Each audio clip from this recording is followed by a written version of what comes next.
చిన్న చిన్న ముక్కలు.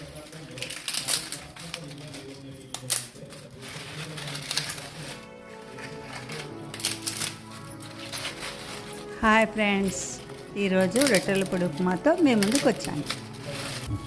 దీనికోసం ఒట్టి జొన్న రొట్టెలు ముక్కలుగా చేసి మిక్స్కి వేసుకున్నానండి. మొదటగా ఉల్లిపాయలు, పచ్చిమిరపకాయలు, కొత్తిమీర, ఉప్పు బరకగా మిక్సీ పట్టుకున్నాను. ఇదే జార్లోకి ఒట్టి జొన్న రొట్టె ముక్కలు వేసి మిక్సీ తిప్పుతున్నాను. ఇందులో చూపించిన విధంగా మెత్తగా కాకుండా బరకగా పట్టుకోండి. ఇందులో టేస్ట్ కోసం పల్లి పొడి వేసి కలుపుకోండి. నా వంటలు మీకు నచ్చినట్లయితే లైక్ చేయండి, షేర్ చేయండి, సబ్స్క్రైబ్ చేయండి. తొందరలో చెంచా దొరకలేదు, నేను చాకుతో కలుపుతున్నాను, మీరు చెంచాతో కలుపుకోండి. ఇప్పుడు రొట్టెల ఉప్మా కోసం తాళింపు వేస్తున్నాను.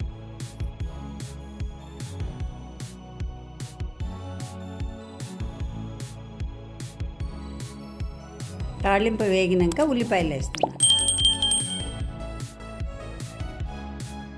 కొద్దిగా ఉల్లిపాయలు వేగిన తర్వాత ఒక పచ్చి కరివేపాకు వేస్తున్నాను. కొద్దిగా అల్లం వెల్లుల్లి పేస్ట్ వేస్తున్నాను. దీంట్లో టమాటాలు వేస్తే టేస్ట్ ఉంటుంది, టమాటాలు వేస్తున్నాను.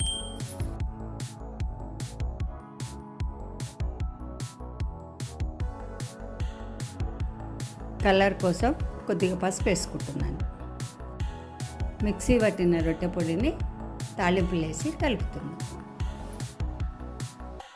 జొన్న రొట్టెలు అంటే కొంతమందికి ఇష్టం ఉండవు కదండి, ఇలా వెరైటీగా ఉప్మా చేసుకొని తింటే మంచిగా ఉంటుంది.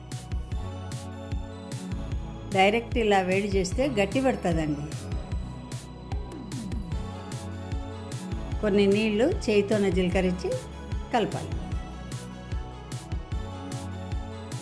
2 నిమిషాలు మూత పెట్టండి, ఆ వేడికి మగ్గిపోతుంది. 2 నిమిషాలు అయిందండి, రెడీ అయిందండి.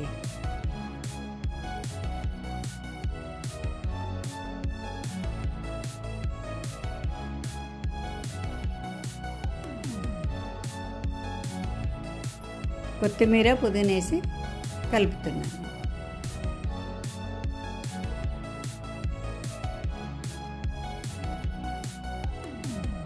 నోటికి పుల్ల పుల్లగా తగిలితే మంచిగా ఉంటుందండి. నిమ్మరసం పిండుతున్నాను.